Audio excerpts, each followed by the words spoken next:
É um grande prazer voltar a esta casa de oração, mesmo que seja online. E nós vamos hoje tratar um tema de bastante importância para nós. É a importância da vida encarnada. Muitas pessoas ficam bravas de terem que estar por aqui, querem ir embora antes da hora. Outros relutam para renascer, mas muitos vêm e não querem ir embora de jeito nenhum, querem continuar aqui apesar das dificuldades que vivenciam. Vamos ver o que a doutrina espírita nos orienta sobre isso. Nós encontramos este assunto no Livro dos Espíritos de Allan Kardec, nas questões 86, 132 e 133, especificamente. No Evangelho segundo o Espiritismo de Allan Kardec, no capítulo 4, ninguém poderá ver o reino de Deus se não nascer de novo, no item necessidade da encarnação. E também no livro Asas para o Infinito, de Maria Eni Paiva, capítulo 1.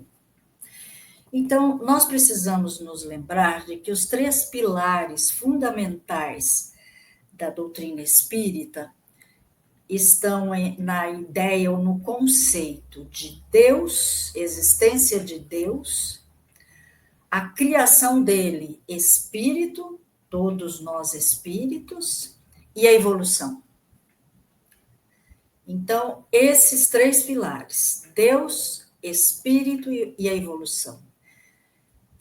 Se Deus criou tudo que existe e criou os espíritos, que somos todos nós, para o quê? É para evoluirmos. E a condição planetária aqui da Terra é ainda muito assim de provas e expiações. Nós estamos pelejando para ver se a gente consegue fazer essa transição para mundo de regeneração, mas há muito trabalho a ser feito ainda para conquistarmos isso, né? Todos fomos criados simples e sem conhecimento das coisas. Quando foi isso, não fazemos ideia. Não dá para precisar isso, nos falta um sentido apropriado para definir isso, né? Mas a nossa destinação para todos nós, sem exceção de nenhum, é a sabedoria e a perfeição. E todos criados como um princípio inteligente. Nós não fomos criados a já espíritos para se tornarem humanos. Pela teoria da evolução da espécie, a teoria evolucionista também da doutrina espírita, nós já estamos num processo evolutivo há milênios, passando pelo reino vegetal, depois pelo animal, chegando à condição humana, depois de muito trabalho e de muita dedicação ao nosso aperfeiçoamento intelectual e moral. E para nos ajudar nisso tudo, Deus criou leis naturais para nortear a evolução de nós quando princípios inteligentes ainda. Só depois que conseguimos alinhar, ordenar a condição do pensamento contínuo, que tivemos condição de nos tornarmos humanos. E esse salto quântico, quando é que deixamos de ser primatas, né, para ser humanos, esse tal elo perdido que os cientistas procuram e não encontram, é porque esse salto não foi aqui, foi no mundo espiritual. E no laboratório do mundo invisível que nós nos apropriamos dessa condição de seres pensantes e deixamos de ser princípios inteligentes para sermos espíritos, já com condição de raciocínio, de desenvolver instintos, depois sensações, depois sentimentos brutos, depois, com muito trabalho, conseguimos paulatinamente conquistarmos a condição de sentimentos um pouco mais sutis, elevados, né? De desejo do bem e de fazer o bem não só por nós, mas por todos. É uma trajetória longa que nós estamos percorrendo e estamos aqui para isso. Aí a pergunta que fica: por que então renascer aqui na Terra? Se somos seres espirituais, como a doutrina espírita nos adianta, por que nós precisamos? Eu, quando jovem, pensava isso. Se Deus nos criou, sabe tudo de nós, né? Por que que a gente tem que vir aqui para a Terra e não pode fazer o nosso progresso na espiritualidade mesmo? Acontece que nós somos ainda muito materializados. Até o nosso corpo espiritual, chamado perispírito, que nos liga ao corpo, ele é matéria. E uma matéria mais sutilizada, mas é matéria. E em relação a faixas espirituais mais adiantadas, o nosso perispírito é denso ainda. É como um casaco mais pesado, né? Enquanto os outros já têm um tecido mais leve, vamos chamar assim. E Deus, para favorecer a nós o progresso, ele criou o princípio da reencarnação como recurso para a evolução. Então, de princípio inteligente, imperfeitos, sem condição de raciocínio, de inteligência muito rudimentar, até nos tornarmos espíritos bons e depois ainda conseguirmos chegar à condição de puros. Jesus, ele deixou para nós essa verdade. Ninguém poderá ver o reino dos céus se não nascer de novo. E ele disse que o reino dele não é daqui, não é deste mundo, adiantando para nós a existência do mundo espiritual, a nossa verdadeira morada. Mas nós precisamos estar aqui para realizar o nosso progresso aqui, por sermos muito materializados ainda. Então, nós temos aí um instrumento extraordinário, que é o nosso corpo físico, que nós moldamos na espiritualidade antes de voltarmos, a cada vez que voltamos. E quantas vezes vamos precisar voltar, a gente não sabe. Já viemos muitas vezes e voltaremos quantas forem necessárias para continuar o nosso progresso de onde paramos. Se quisermos adiar compromissos nessa existência, nós temos livre-arbítrio para isso, para decidir isso. Mas nós, quando voltarmos, nós retomaremos de onde paramos para seguir adiante. Em outra roupagem, outro corpo físico, outras possibilidades, outras configurações, provavelmente num grupo familiar e social diferente, muitas vezes até em outro país, né? De acordo com a nossa necessidade de crescimento e aperfeiçoamento. Então, é um instrumento de progresso a reencarnação, um princípio de progresso para nos ajudar. Muitas vezes, equivocadamente, entre os próprios espíritas dizem assim: nós reencarnamos porque pecamos, né? Somos pecadores, precisamos pagar o nosso pecado, o nosso karma é pesado, por isso que nós temos tantas dificuldades, doenças e tal. Lembremos-nos de que a proposta de Deus para todos nós, seus filhos amados, é pedagógica, nunca punitiva.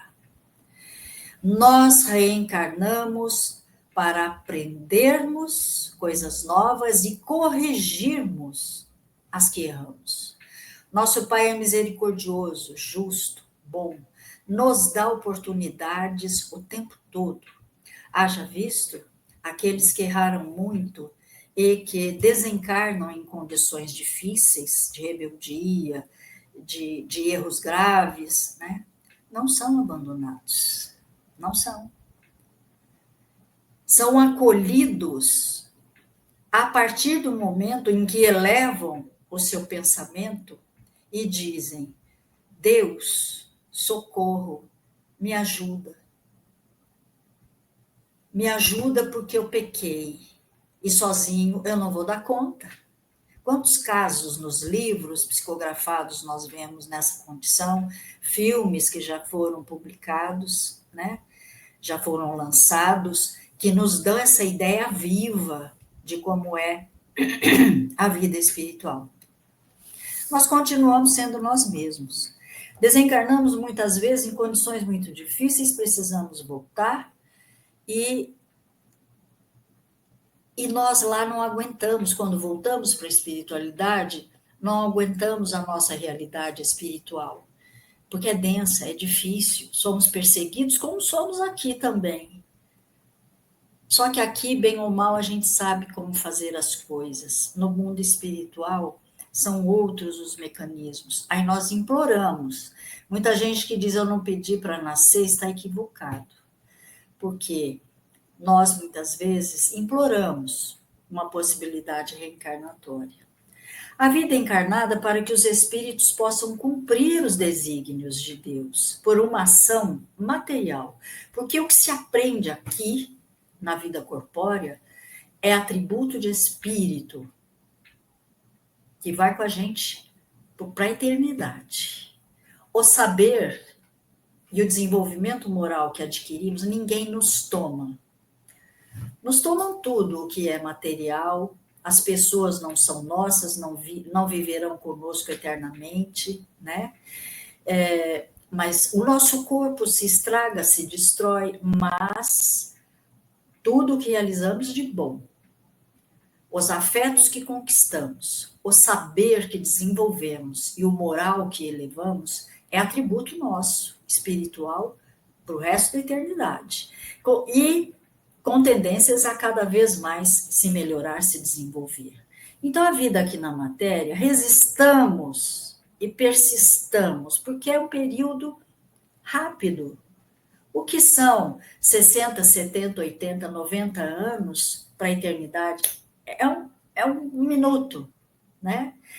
E é uma tarefa que Deus nos impõe com o uso do nosso livre-arbítrio, nos dando novas oportunidades de correção e aprendizado. Nós precisamos corrigir a nós mesmos, né? E também Deus nos dá recursos extraordinários. Todos nós partimos do mesmo ponto de partida. Deus não foi arbitrário de dar privilégios para uns e para outros não. Não. O que nós adquirimos é por conquista nossa. Nada é de graça, tudo é conquista, né? Quando nós dizemos alcancei uma graça, é porque a gente já pelejou bastante para aquilo acontecer na nossa vida. Todos temos as mesmas obrigações a cumprir, respeito ao outro, perdoar, esquecer a ofensa, tudo que Jesus ensinou. E temos também a liberdade de proceder. Se procedermos bem, nós teremos efeitos positivos ao nosso favor, senão nós estaremos empacando o nosso progresso. Se o nosso desempenho for com zelo, mais cedo o gozo do fruto dos nossos labores virão. Então, sejamos inteligentes e tenhamos atitudes bondosas, nem que for por instintiva conveniência, em princípio, até que tomemos gosto pela coisa, passamos a agir assim, natural e espontaneamente. Nós temos uma base espiritual muito grande ao nosso favor, nosso protetor, que todo mundo tem o seu, né? E aqueles que nos acordem em situações específicas em que precisamos de um reforço a mais. Temos os laços de família, onde temos afetos e desafetos, e as coisas aí se temperam favoravelmente para que a gente consiga o equilíbrio, a harmonia, porque muitas vezes dentro da própria família há desafetos que estão aqui convivendo conosco para que a gente consiga se harmonizar, se pacificar, se tornar amigo pelo menos, né? E a lei de solidariedade, ela aí permeia entre tudo, a lei de fraternidade e igualdade. Por isso que esses abalos que acontecem na nossa sociedade muitas vezes são necessários. Jesus disse, é necessário que venham os escândalos, mas ai daquele pelos quais os escândalos venham, porque machuca, dói, faz sofrer, e não precisava ser assim. Mas só assim o ser humano se torna solidário, passa a olhar para o outro sem divisas de partido, de raça, de posição social, de grau de inteligência, de titulação, nada disso. Na hora de um abalo sério, nós corremos para nos socorrer como seres humanos, filhos de Deus, pertencentes à mesma família universal. E como entender, então, rapidamente falando, a vida encarnada? O nosso corpo, os bens materiais, as paixões, à luz do Espiritismo. Nós precisamos de um corpo físico e nós o configuramos com as nossas aquisições do ontem. Então, não reclamemos se o nosso corpo não é do jeito que a gente queria, se ele tem algumas dificuldades de funcionamento e tal, porque era o que tínhamos para poder configurar esse corpo. Então, vamos beneficiá-lo e não siliciá-lo. Vamos beneficiá-lo porque ele é instrumento de trabalho. E as paixões, né? As paixões, elas são muito necessárias aqui no mundo corpóreo, porque aqui é tudo muito ainda materializado, coisificado. Então, sem paixão, nós não conseguimos motivações para seguir adiante. Por exemplo, há pessoas que dizem assim, eu sou apaixonada pelos filhotinhos, então dá vontade de cuidar, quer dizer, olha só, eu sou apaixonada. Isso nos leva ao quê? A importância do cuidado à natureza, aos animais. Adoro rosa branca e vou cultivar, ou vou cultivar orquídea, ou eu adoro o campo, ou eu gosto muito da física, da música. Então, eu vou me dedicar, me apaixono. Sem essa paixão salutar, né, que nos inspira, que nos dá ânimo, entusiasmo, e entusiasmo é Deus em nós, né? Sem entusiasmo nós não fazemos nada. Agora, é muito importante nós pensarmos que nós precisamos prover as necessidades do nosso corpo para ter força e saúde para o trabalho. O desejo de bem-estar é natural, é a lei de conservação, né? Que ela age o tempo todo, uma das leis naturais que está lá no livro dos Espíritos. Agora, Deus proíbe o abuso. Cuidar é uma coisa. Agora, abusar, né, de práticas aí para beneficiar o corpo, impedir que o corpo se estrague e a velhice acabam por maltratar o corpo. Né? Há um desarranjo molecular no organismo que a pessoa acaba prejudicando mesmo seu instrumento de trabalho. Devemos sim nos alimentar conforme a nossa constituição física, cada um pode se alimentar de uma maneira ou de outra de acordo com a sua constituição. A privação séria de alguns alimentos, ela pode não ser satisfatória para nós, pode não ser benéfica, né? Agora, quando nós nos privamos de alguma coisa para ajudar o outro, compartilhando, repartindo, aí sim tem um sentido benéfico. Essas situações que a gente vê, que graças a Deus não vivemos no Brasil de guerra, as pessoas passam fome, passam sede, adoecem, não tem com que se tratar. E um dá mão para o outro, se tiver um pão duro, divide aquele único pão duro. Né? Isso é privação séria, mas ela é útil. Né? É para ajudar. E Deus só é sensível aos sentimentos que levam para Ele, para a ascendência espiritual a Ele. Né? E isso acontece através de cuidados conosco e com quem está a caminho conosco. Os sofrimentos naturais, eles são únicos e elevam porque vêm de Deus. Né? Nós adoecemos, nós perdemos entes queridos, isso dói, leva a sofrimento, mas se nós trabalharmos bem nesse sofrimento, nós vamos aprender com ele. Porque se nós enfraquecermos, ao invés de nos fortalecermos com os sofrimentos que vivemos, nós vamos nos atrasar no nosso progresso, ficando no queixume, praguejando contra Deus, isso não nos vai levar absolutamente a nada. Nós precisamos aceitar os desígnios de Deus, porque nada acontece sem que haja uma necessidade útil na nossa vida. Então, vamos aprender com cada situação, aprender a crescer, a ser jovem, depois ser jovem adulto, depois jovem maduro, idoso. Cada fase da nossa vida encarnada tem a sua beleza, a sua necessidade de aprendizado. E aqueles que seguem, né, rumo à senilitude, que ficam idosos e que continuam se cuidando, aparece uma coisinha ali, vão se aprimorando nos cuidados e principalmente nos cuidados relacionais, aproveitando a vida longeva para fazer acertos, para poder ser mais paciente, mais amigo, acolher pessoas, não só familiares, filhos, netos, bisnetos, não, a todos que se aproximarem. Esse é o propósito de Deus para nós, né? Então, todos aqueles interesses muito pessoais nossos, em que nos obstinamos, né? E causamos até muitas vezes desgosto em outras pessoas ou impedimos os outros de crescer, são um mau exemplo. Então, precisamos dominar cabrestear mesmo as nossas paixões desenfreadas, porque isso é um traço de inferioridade.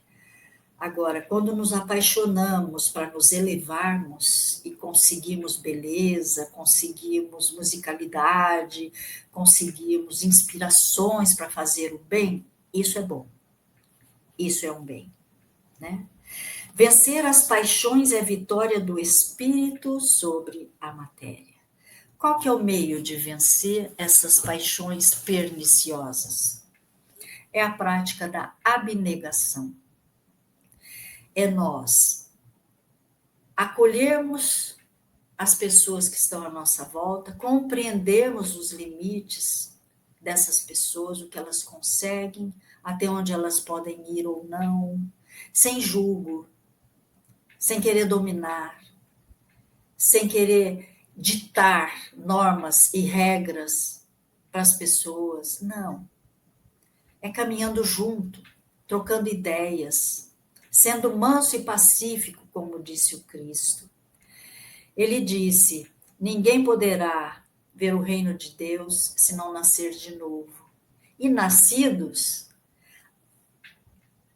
só bem-aventurados são os puros de coração, porque verão a Deus. Todo mundo quer saber como é Deus, mas no Espiritismo nós aprendemos que nos falta o sentido. Não é um sentido, o sentido específico, elevado, para entendermos Deus. O que é Deus de fato?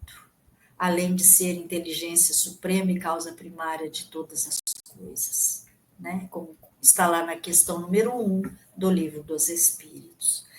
E o que é ser puro de coração? É não julgar, primeira coisa. Quem não julga, não condena, aí não tem que perdoar. Não precisa se ocupar em perdoar. Não julga, não condena e tal. É um exercício extraordinário para nós e muito difícil de ser praticado, mas utilíssimo na nossa vida, porque julgamos demais a todo instante.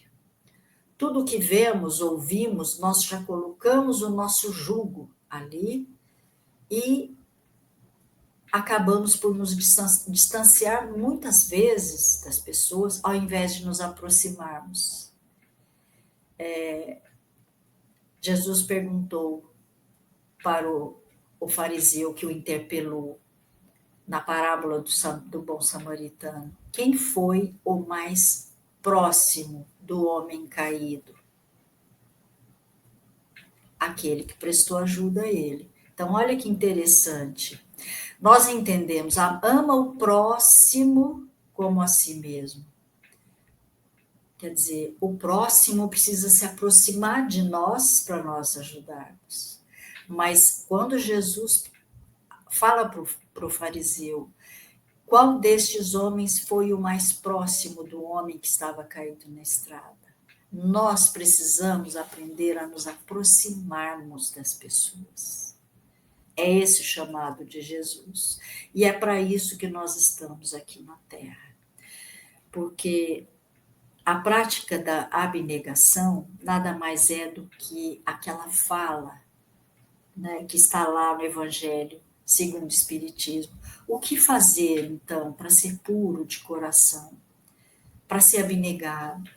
E lá está assim: vistam o indigente, consolem o que chora, trabalhem pelo enfermo, sofram privações para alívio dos infelizes e serão agradáveis a Deus.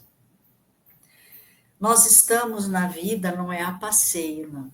Nós estamos a trabalho. Vamos nos levar a sério nessa vida encarnada. É o nosso melhor momento na nossa condição espiritual. Então, se estamos tristes com a nossa condição, puxa, mas se é o meu melhor momento e eu estou como estou, então eu estou muito atrasado. Então, vamos nos levar a sério, aproveitar este momento. Nós não sabemos quando teremos condição de voltar aqui. Está muito difícil reencarnar, as pessoas não querem. Antes se tinha uma penca de filhos, agora para se ter um, dois, é difícil. Então vamos aproveitar enquanto estamos a caminho uns com os outros aqui. Aprender, estudar, trabalhar, orar, meditar, nos elevarmos, criar coisas bonitas, né? Arte, beleza, música que eleva, é para isso que nós estamos aqui. Que a paz de Jesus esteja com todos, que possamos estar sempre atentos àquilo a que viemos, porque todos nós temos missões a cumprir aqui. Que Jesus continue nos amparando, os benfeitores espirituais que nos assistem também. Obrigado pela oportunidade e até a próxima. Que assim seja.